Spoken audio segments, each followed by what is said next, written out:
what's it like to say I want more?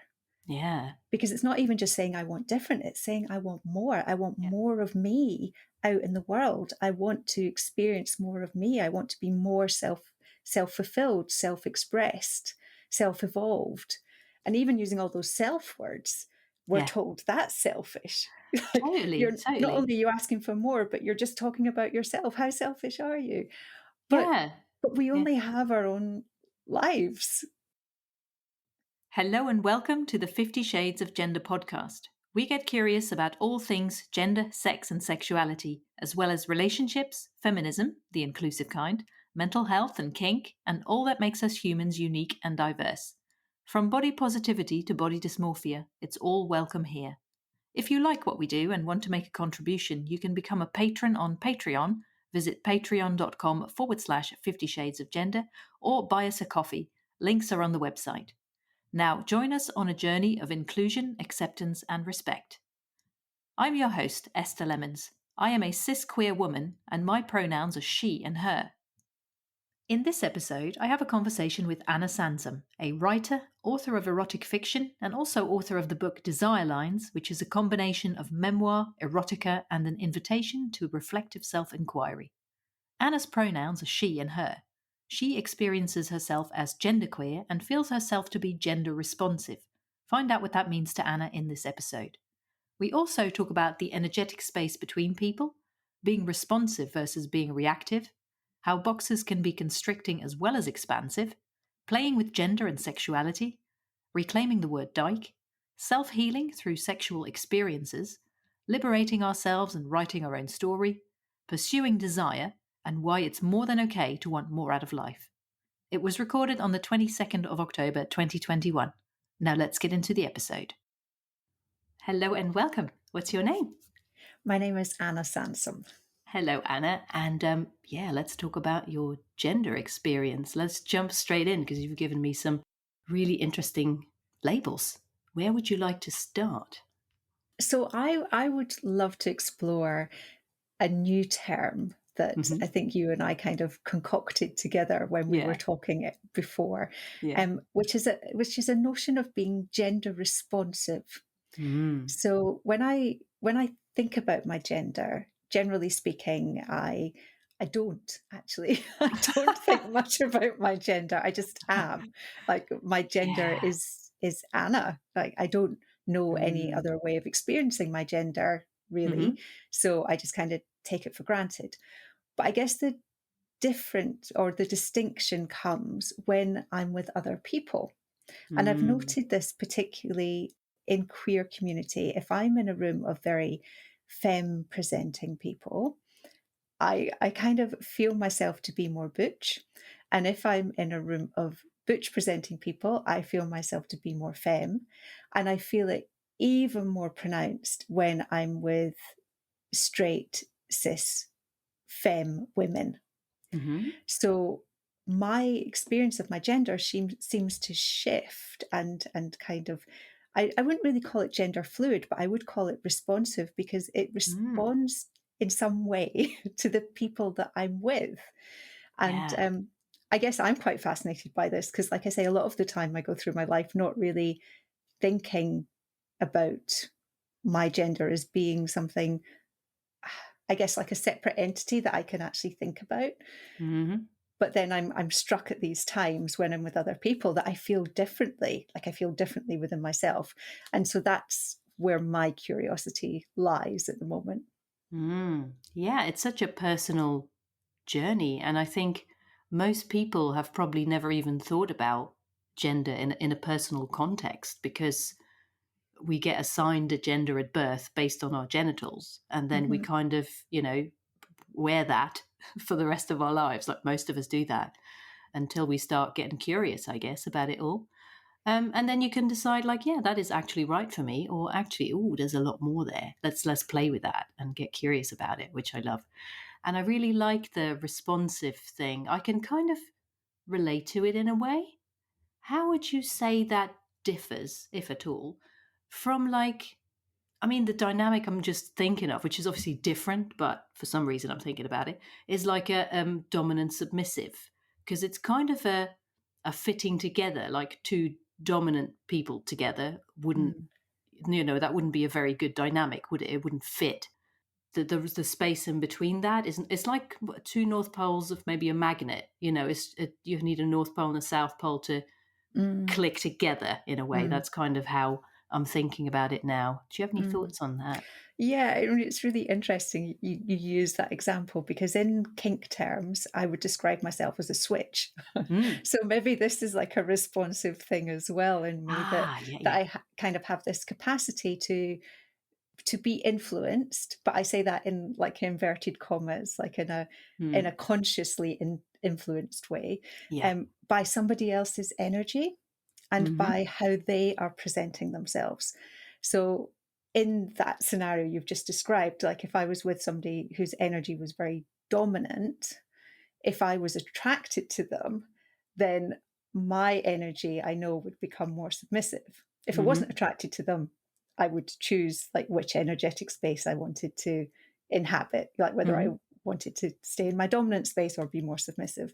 And Mm-hmm. similarly, the other way around. So, but I like this idea of two north poles or two south poles of these magnets either Mm-hmm. attracting towards each other, but I guess the opposite of that is the repelling that goes on with Mm. magnets, when they push each other apart if they're the Yeah. same poles. Yeah. And I wouldn't say I feel that push away Mm-hmm. in the same way, but I probably feel the separation. So I probably feel that this is going to get very woo woo now, but I Yay. kind of I probably feel that energetic space that lies between me and the other, Mm. and feel some kind of response to that, which is maybe where the responsive action or how I then experience myself to be comes in. I don't know if that Mm. makes sense. Yeah. Well, it does. It does to me. Yeah. Yeah. And I can really relate to the responsiveness in a way of like being a very intuitive person as well, and like especially if you're tuned into energies in Mm, in those ways. I think that's why responsive is such a good word, because it's not about adaptive necessarily, because adaptive feels a bit more like you're not at the mercy of it, mm, and it's kind of almost well, it's like a conscious choice, I guess. Maybe not a conscious choice, but it's a decision, a choice you make to yeah. respond rather than something you just fall into. Because I mean, that can happen as well, especially as a recovering people pleaser. I can definitely Mm, relate to that. Feeling like you have no choice in the matter, and mm, that's not very empowering, is it? mm. Yeah. And I would say it's like the difference between reacting and responding. So Mm. there is that conscious choice element, and I think that comes from the awareness, like you say, Hmm. that intuitive awareness. Not always. I'm sure there are times when I'm reacting, adapting, all of Hmm. those things as well. Oh yeah. Um, yeah, also as a recovering people pleaser. Mm. Hmm. It's a thing. It's a thing. So, of the other labels you gave me, just Mm, looking at, you used the term woman, just woman. mm, So that is something that, not in spite of, because that doesn't sound right. But like, yeah, the term woman for me, for example, since I've been on this journey and having conversations with people and learning and questioning the concept of gender and mm. also what it means to me, I'm a bit like, yeah, woman, what does that even mean anymore? I'm a bit like, I don't really know. Yeah, What does it mean to you? it's a really good question because I don't know the answer. Like I Mhm. only know my experience of my gender, Mhm. and I have been told that gender is woman. Mhm. And up until this point, I've had no cause to to believe myself to be different to women. You know, Mhm. I don't know what it's like to experience my gender as man. Yeah. So I'm kind of guessing I've got more similarities with other gendered women than Mhm. gendered men or gender non-binary or whatever other Mhm. genders I could explore. Mhm. Um, and I think I'm very conscious of all the conditioning Yeah. that I grew up with. So I grew up in a household of women. So Mhm. all I really knew was women. Like we were all females. Some quite. normalized gender roles. But, Mhm. it was a single parent household. So I actually saw my mum do a lot of roles in the household, which, as particularly like growing up in the 70s, wouldn't have been classified as women. So my mum taught me how to rewire a plug. That's Mhm. one of the things I Yeah. remember. Yeah. Um, there wasn't a dad around to do those things, Mhm. which was the experience of many of my peers at that age. Their dad taught them how to ride the bike or do the oil in the car or change the plug, and Mhm. the mum taught them the household thing. So I didn't have that distinction. So I think for me, woman is a term that I feel comfortable with. I guess physically, my body is a womanly. I'm doing lots of Mhm. air quotes here, Yeah. which aren't very Yeah. helpful for an audio recording. Womanly in air quotes. Yeah. Um, yeah, and so I'm really comfortable with the term woman. The term that doesn't suit me and that I struggle to relate to is feminine or Mhm. femininity. Right. Femme is fine, but Mm. femininity and feminine I struggle with. And I think it's fascinating, isn't it? Yeah. How language works for us or doesn't work for us, and what aspects of language we need to question or explore or elucidate on, and which just feel like they fit. It's like, putting on a comfy coat and it just Yeah. fits really nicely. That's so interesting. Yeah, yeah. I like how you made a distinction between the word femme and then feminine and Mm. femininity. It's tricky to say because I've been thinking about the term woman versus femme, and I like the word femme. There's something about it, like being a femme rather than a woman, maybe, or Mm. having that as like an identity label. And I feel like the term cis queer that I've been using, I feel like I might drop the terms. I might drop the cis part at some point and just stick with the queer. I don't know. So I'd be a queer femme, which I'm quite happy with. So who Mm. knows? Let's see how that goes. But like, what does it? Tell me more about how you see the difference between femme and then feminine or femininity. Mm. Oh, well. Let's dive in. So I guess for me, and this is just my opinion, feminine and femininity is very socially prescribed. And for me, it feels limiting. Hmm. So it feels like there are certain attributes attached to those two terms that I just can't relate to. Like conditions attached to it. Yes, yeah, Mm. conditions and conditioning. Yeah, Um, yeah. and the difference with femme is that femme to me feels more like a queer label Hmm. and feels more like a chosen label. Yeah. So I get to play at being femme. I also get to play at being butch, depending on how my mood takes me. Most of the Hmm. time, I'm somewhere in the middle. Yeah. That's like neutral Anna. But I Hmm. get to play with those other aspects. But I never feel like I want to play with feminine or femininity. Hmm. And I'm sure, again, it's semantics and it's a very personal thing. I have like a visceral reaction to to the term femininity. I Hmm. don't know Hmm. where it's come from. It troubles me because Hmm. I hear a lot about sacred femininity and embracing our femininity and Hmm. uh, goddess feminine goddess and all of these terms, the sacred Hmm. feminine, which I want to embrace the meaning behind those terms, but the language doesn't suit me. So Yeah. I do struggle. That makes sense. Yeah. Mm. To me, it feels more like an archetypal thing, the feminine and the masculine. Mm. It's a very foggy subject. I find hard to define as well. Mm. But yeah, very connected to like baggage, conditioning, all that Mm. kind of stuff. Yeah. Now another label you gave me was queer dyke. How does that Yay! fit in? I feel like that's a good That's my follow up. favorite one. Yay. That's my favorite. So when I was growing up, I guess as I sort of like hit my teenage years, I knew I was gay. Like that was the word I used, gay. Hmm. And then as I went through my teenage years, I knew I was lesbian, Mm. and that was the term that worked for me.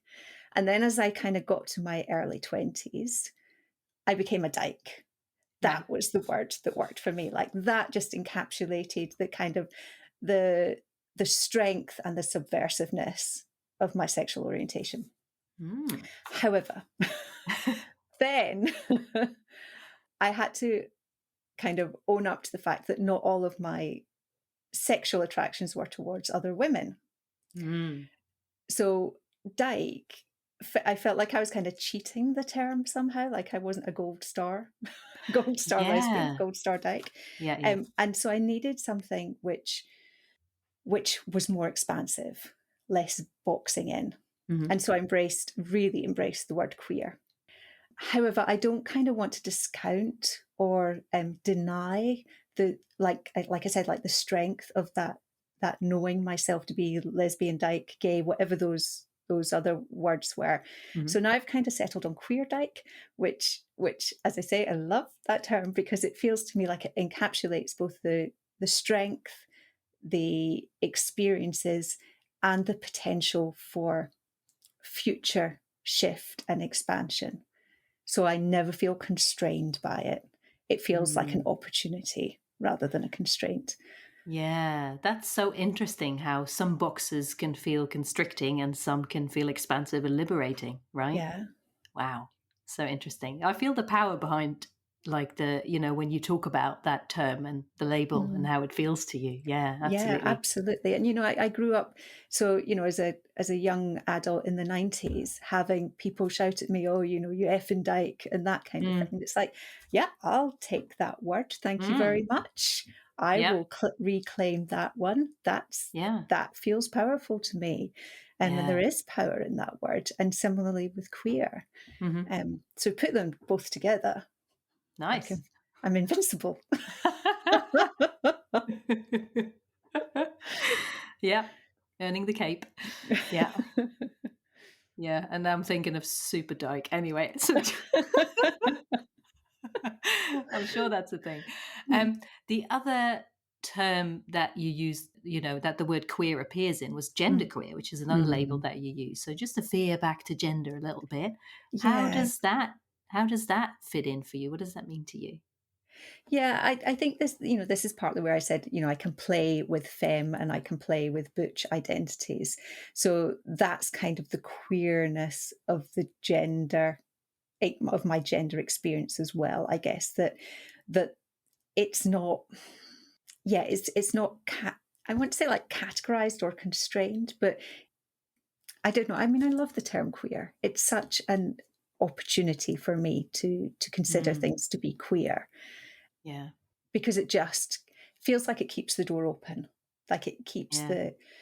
the door open for more change and personal evolution. So when it comes to my gender, as I said earlier, I know myself to be woman. I'm Hmm. happy with that. I also know that it varies.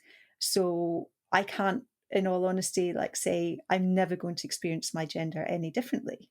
Mm, So by considering myself as gender queer, I keep that I keep using the word expansive, but it's like that, hmm. like I see it as a big vista, and I can go in any direction in the Yeah, future. Yeah. yeah, absolutely. Yeah. Expansive is a good word as well. Mm. In my episode with M, they talked about gender expansiveness, like being gender Mm. expansive. I love that as well. And I think for me as well, the word queer just it feels really freeing and open, whereas other terms might feel like, yeah, restrictive and a bit limiting. So I think it's Mm. just whatever feels good to you, I suppose, you know? Absolutely. And I Yeah. guess I'm conscious as well that I've been saying like this is how I experience it. And it is Hmm. an experience, it is a feeling. And so Mm, I'm very aware as well that each of us has our individual experience and our totally. individual feelings when it comes to all of this, Yeah. including the language that we use. Yeah, yeah. And it's something that a lot of us, I think, are not even aware of. Like, we Mm. actually get a choice in this. Just because you get assigned this gender at Mm. birth doesn't mean you're stuck with it, Mm. and the language we use around it. Wow, yeah. You just mentioned playing with gender. Do you feel like we've covered that, or is there more to say on that? I think this for me is where my gender and sexual expression overlap quite a lot. So when I was thinking about our talking with you today, I was thinking it's actually quite hard for me to tease out what's just about gender and what's just about sexuality. Mm-hmm. Because, of course, my experience of one is influenced by the other. Mm-hmm. Growing up queer in an all female household has influenced me, has influenced both of those things. And when I talk about playing with gender, I guess a lot of the times that manifests is when I'm expressing my sexuality. So it's not even so much about expressing, I think this is right. It's not even so much about expressing my gender per se, but it's about expressing my gender within the experience of expressing my sexuality. So to Mm. give you an example, on a night out, not that I can Yeah. remember the last time I had a night out, but on a night out to a queer space, I would choose, and like say it was, I don't know, like a sex space, Mm-hmm. particularly a sex club or something like that, sex event. I would choose whether I wanted to play with my femme gender or play with my butch slash more masculine gender. Mm-hmm. And I probably would choose one or the other of those, actually. I probably wouldn't go into that space as like my neutral Anna self, because Mm. it's an opportunity to play, Yeah. to to experiment. So I've got like wardrobe that has dresses, and I'm gonna like, oh my gosh, I'm sorry, because this is like me just assigning things to gender already. But I've got Okay. Yeah. dresses and lipsticks and things that I would use for Yeah. my more femme play, and then I've got more traditionally masculine clothing that I would use for my more butch play. And I have Mm-hmm. to use butch because masculine doesn't really feel like it has a place on me either, but butch does. Mm-hmm. Um, and so when it comes to playing, I guess it's like, again, it's something that I get quite excited about, because when is at like it's like adult playtime, it's Mm. like playing dress. I used to love playing dress up when I was a kid, Mm. and I would dress up as all different kind of characters, and I still get to do that as an adult. And that to me is one of the things that kind of, I guess, keeps me, oh, I'm trying to think of the word, Take your time. it keeps me open, and it keeps me curious, and it keeps me exploring, and it stops me from getting stuck. So one Mm-hmm. of the things, like, I hate that feeling of being stuck in Mm-hmm. any aspect of my life. And so by playing with gender, playing with sexuality, it's like I'm going to talk about energy again. It keeps that energy moving. It keeps it transforming. Um, yeah. Yeah. I love that. Yeah.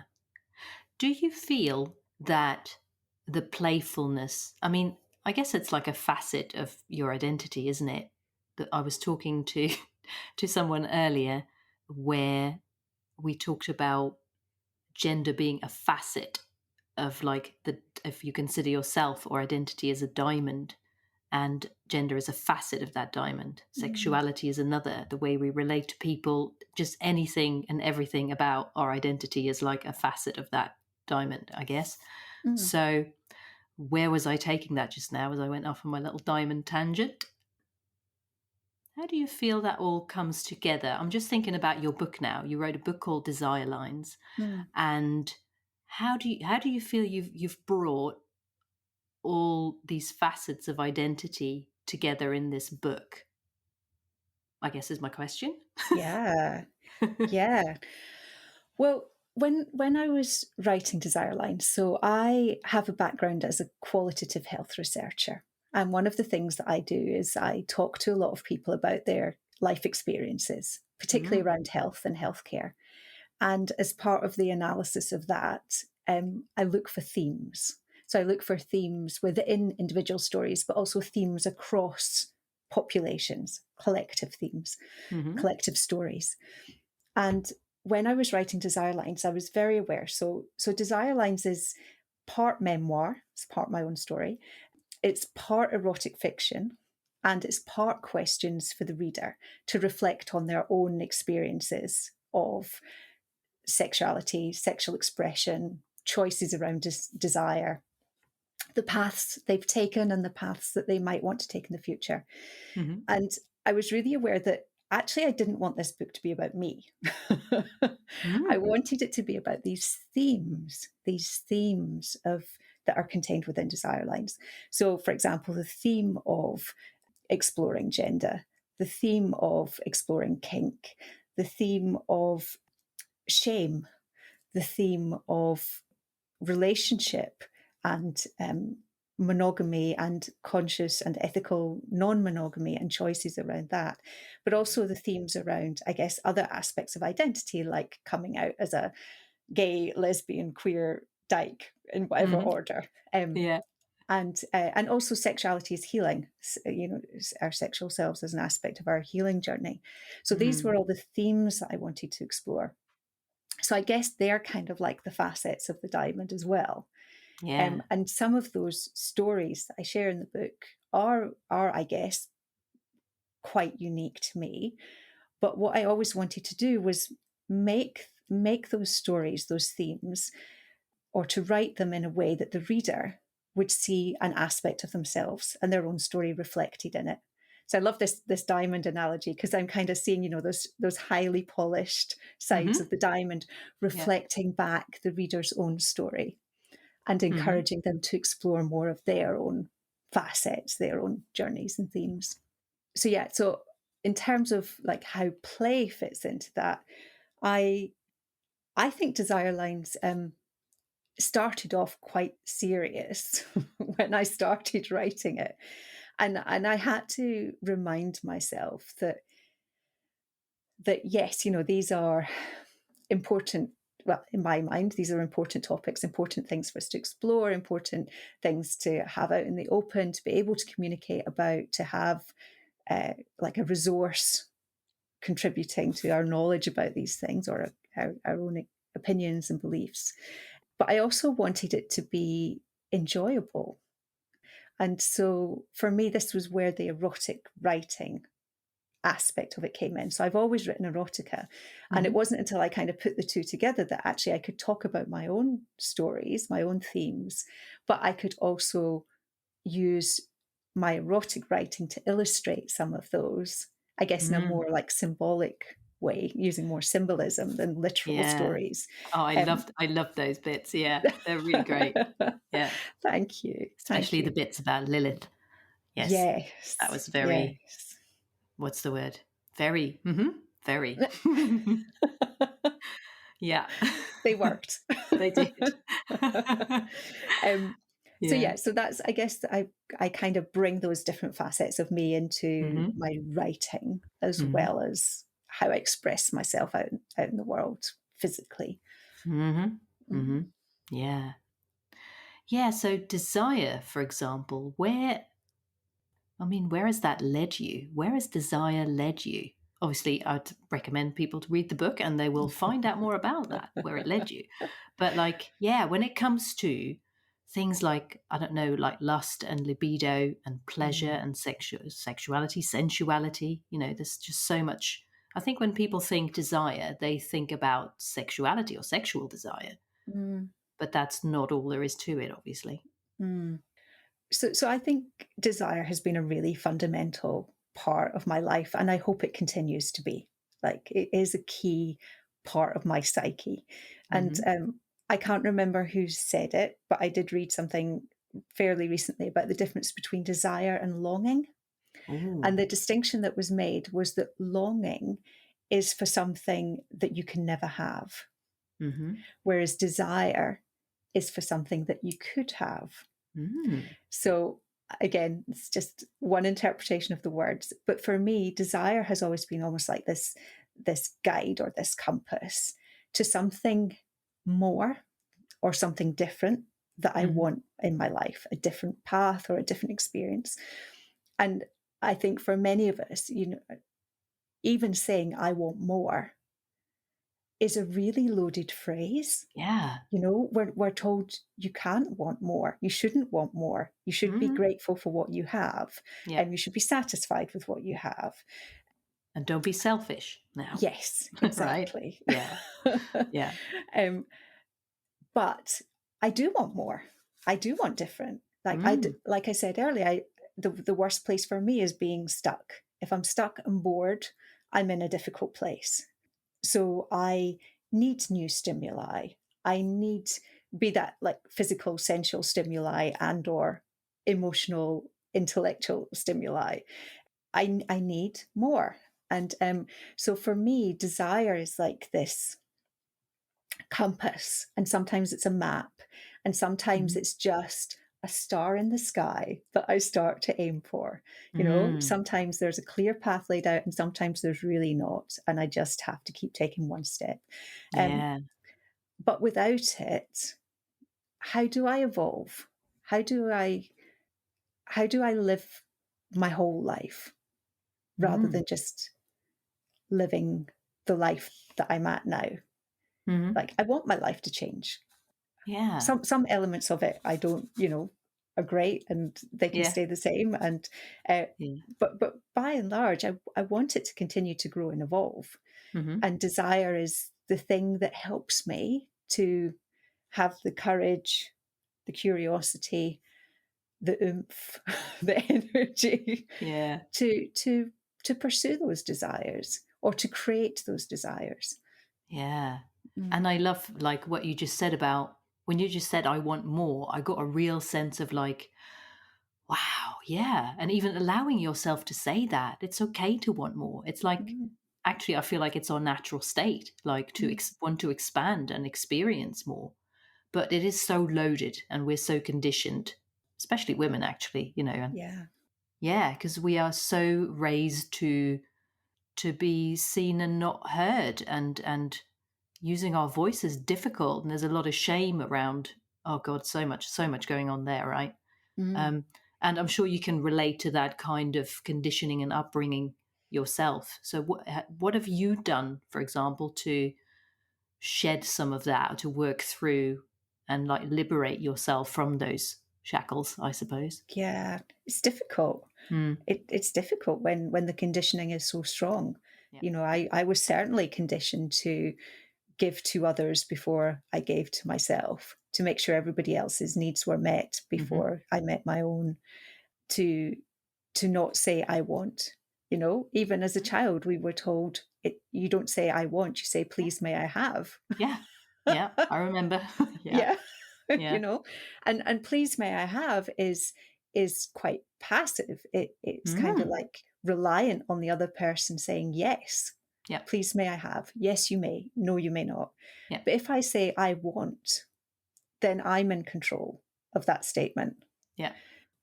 Yeah.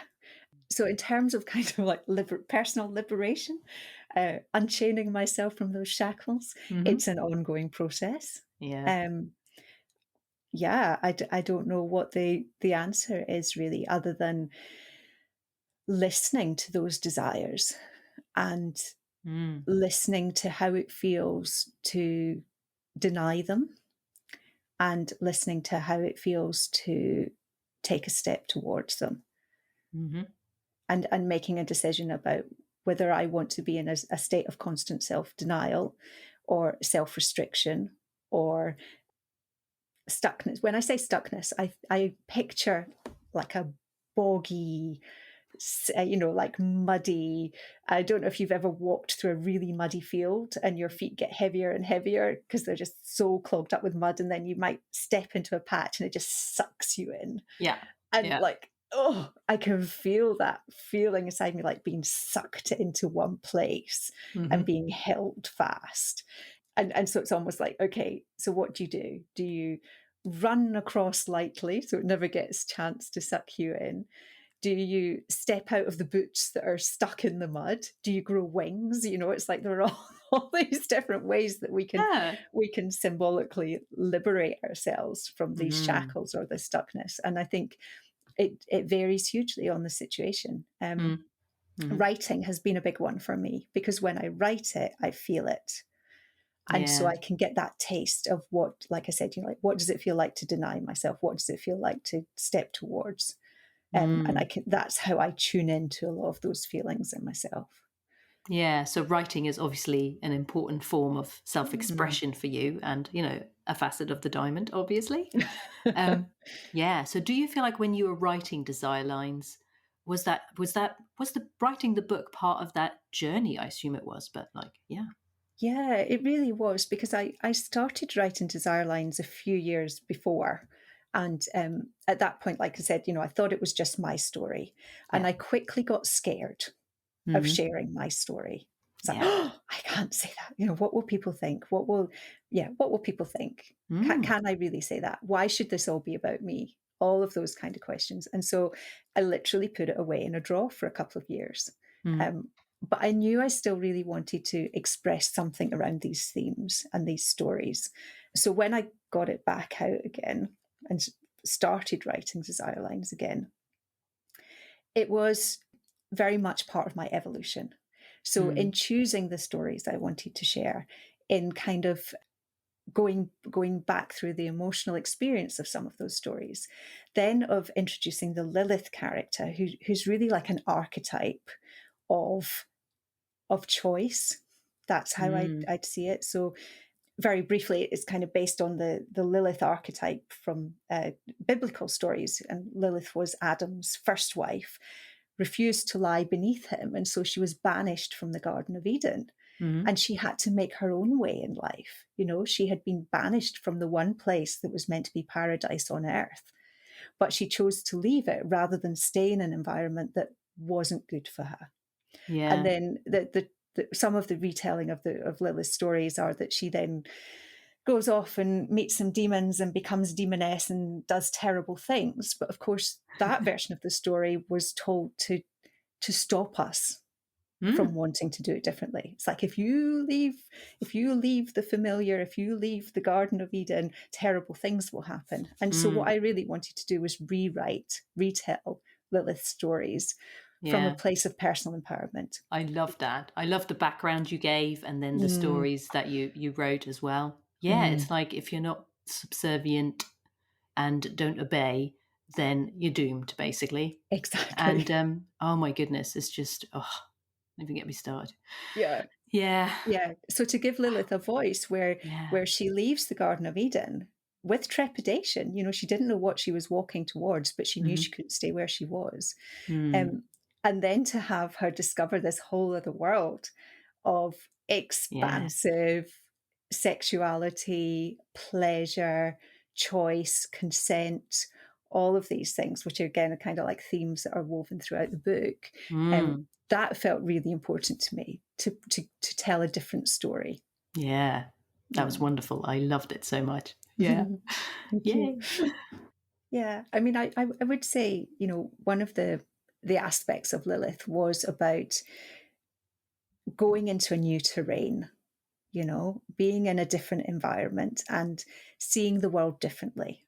So Yeah. thinking that the whole world as you know it is what you can see. And then she leaves the Garden of Hmm. Eden and she's in another part of the world. It looks different. The characters she meets are different. There's like all of these new opportunities. And I think, one of the things for me around being queer is that I have a certain observational viewpoint, which is probably, I don't know what goes on in other people's heads, but is probably different to the viewpoint I would have if I was straight. If I was a cis straight woman, I Hmm. would probably have a different viewpoint to the one I have now. Hmm. Um, Yeah. but I'm very aware that my viewpoint and how I see the world isn't objective. Hmm. It's still really strongly influenced by my experiences, my beliefs, my attitudes. Sure. Um, and I guess, one of the other things with Desire Lines and with my writing and with all of the things that we've been talking about today is for me, the most important thing is for people to come up with their own stories, their own Mm. viewpoints, their own experiences. And we can learn from others. And that's what I love about your podcast is like I learn to see the world through other people's lenses, even Hmm. if just for a short time. But then I can incorporate that. It's like adding even more facets to my diamond. Mm. It suddenly goes from being this can't think of the word 10-sided shape into a 50-sided shape and so Yeah. on we go. Like we can constantly add more ways of Mm. viewing the world, Yeah. which I love. Yeah, absolutely. And something that just occurred to me as well, basically the story of Lilith leaving the Garden of Eden. I see it a lot like a coming out story. And it's Mm, like you can't stay where you are because you're stifled, you're not able to express yourself or be who you are. So it would be like a slow, suffocating death, really. So the only mm, choice you have is to move out of that situation into the unknown because you don't know what's going to happen there. mm, But you can't stay where you are, you know. And I feel like that's in a lot of the conversations I've had. It's been a very black and white situation where people were like, I had to come out and move forward and be myself. mm, Otherwise, I would have just either destroyed myself with addictive, behaviors, or I would have just committed suicide. Do you know what I mean? mm, That is mm, something that I've heard people say, mm, and I think it's an indication of just how strong this desire is in all of us to be self-expressed and to be mm. authentic and live our truth and all that. Yeah. Absolutely, and to live a whole life. Yeah. You can live a half life, Hmm. and for those people who, for whatever reason, circumstances are that they really can't walk away, Yeah. they can't come out or whatever it is, you can live a Hmm. half life. Or as you say, some people end up taking their life because the Mm. half life isn't enough. And it kind of brings us back to that, like, what's it like to say, I want more?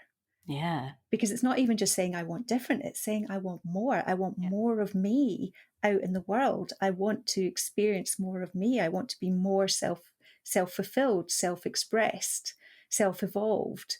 Hmm. And even using all those self words, we're Yeah. told that's selfish. Like, Totally. you're not Totally. only you asking for more, but you're just talking about yourself. How selfish are you?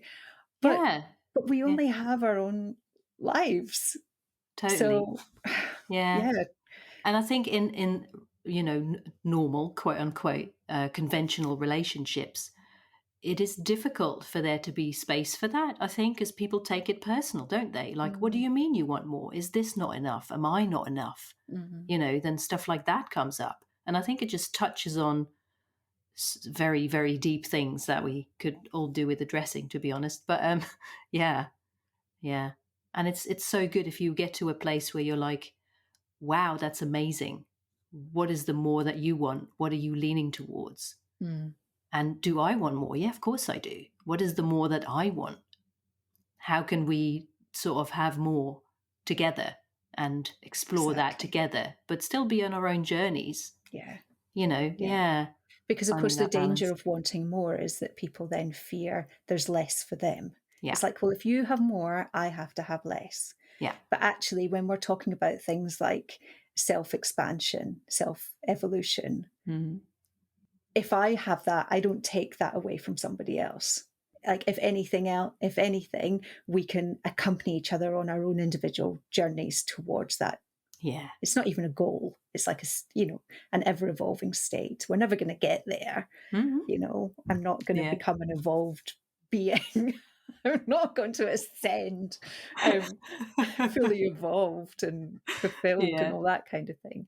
But yeah, I think that there is always that fear that if I want more, somebody else has to have less. And so the importance is then about, like, how do you negotiate that, and how do you create the circumstances so each person gets the more that they individually need and want. Mm. Yeah. Mm. Yeah. I was just thinking back to a part of the book, particularly that kind of links into this. This is something, of course, that you've had to navigate in your own relationship. So you spoke a little bit about being a sexual surrogate. Mm. So what did that involve? Can you talk a bit more about that? Yeah. So, sexual surrogate partner therapy has been around for a long time. And if you really want to trace it back, it probably goes back to, like, ancient temples where you had sacred whores and priestesses and all of this, like sacred priestesses and all this kind of thing. But in modern terminology, it's effectively a therapeutic approach to support people whose I mean, the approach that I trained in, the basic premise is that a fear of intimacy is at Hmm. the basis of many, if not all, I'm going to put air quotes around sexual problems that Hmm. people present with in a clinical setting. So whether it's something like, can't get an erection, can't have an orgasm, porn addiction, if you believe in porn addiction, lack of sexual experience, lack of intimacy in sexual experiences, all kinds of things. And so I worked as a sexual surrogate partner with a therapist and with a client. So there were three of us in a relationship. And basically, the therapist did the talking therapy with the client. And then my role was to help support the client have embodied experiences of their Mm. sexuality. Yeah. And most of the clients were men, Hmm. cisgender men, who were coming for support with their sexuality. So huge kudos to them. They were asking for help, and they Yeah. found a way to get that help and support. But it meant that I had these experiences with guys where I was using Hmm. my sexuality as a way to help them heal their own. So kind of Mm. coming from the basic premise that none of us are broken, like we're already whole, Yeah. but sometimes it's only through having experiences that we can validate and affirm that for ourselves. Yeah. Um, and so this idea of more, um, so I had to kind of tap into my own sexual well in order to be able to give of myself sexually. Mm. And it was giving. I also received, but it was giving, Mm. of my sexual self, of my sexual energy, of my intimacy, of my presence, of my ability to hold space, Hmm. and all of those kind of things. Yeah. Um, and that's quite an unconventional thing to do.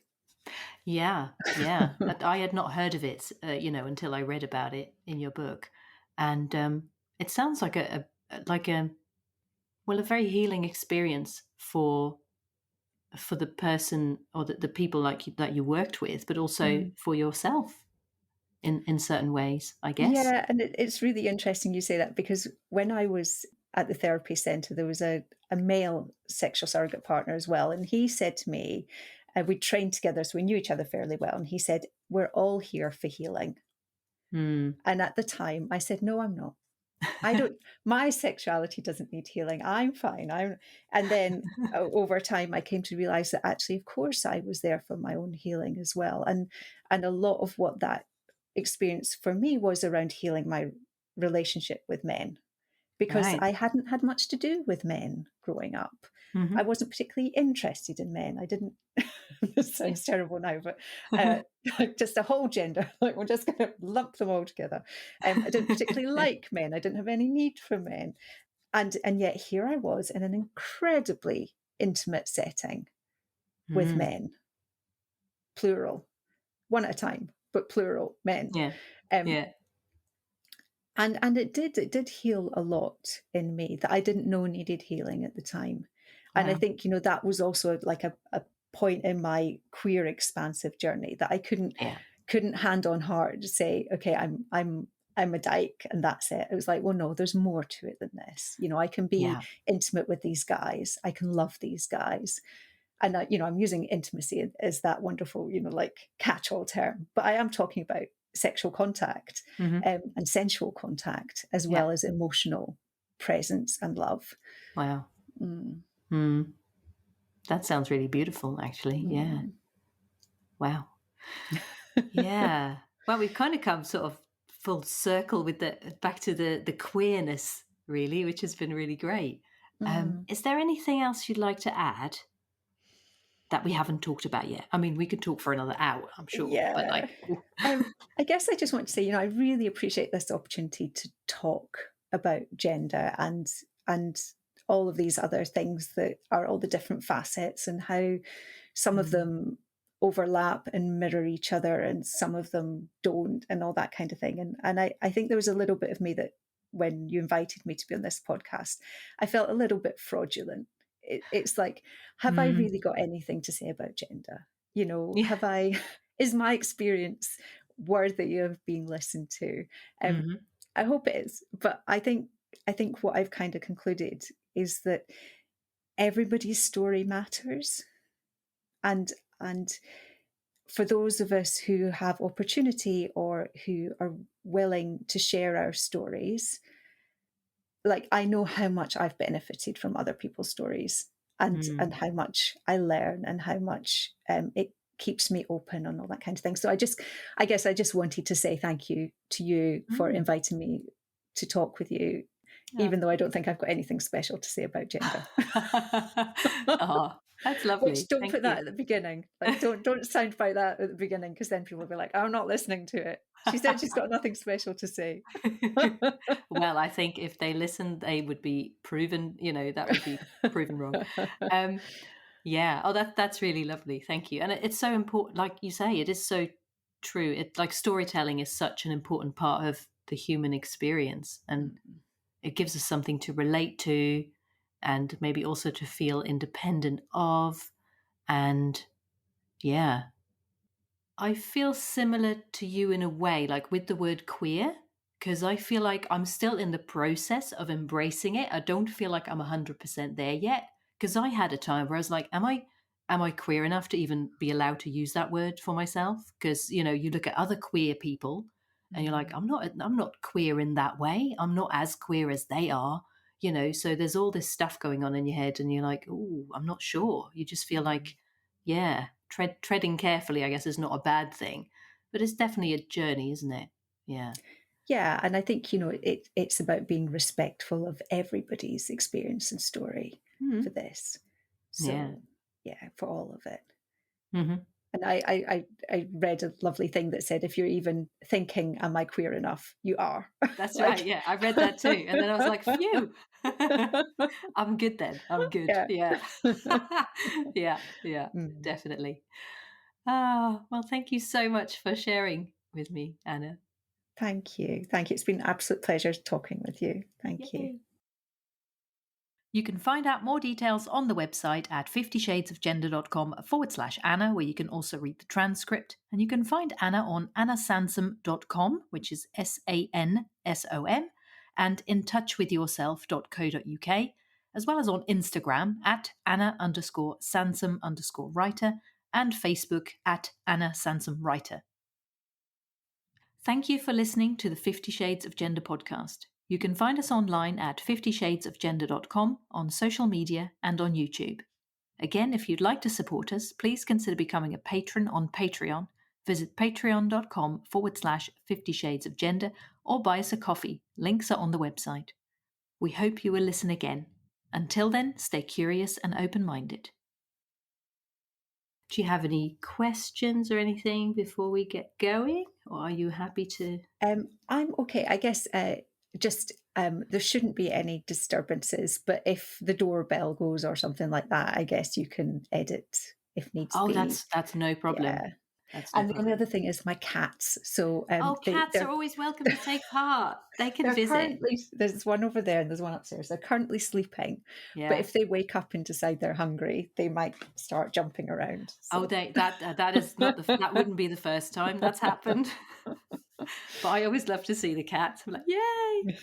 Yeah, our feline gods. Yeah.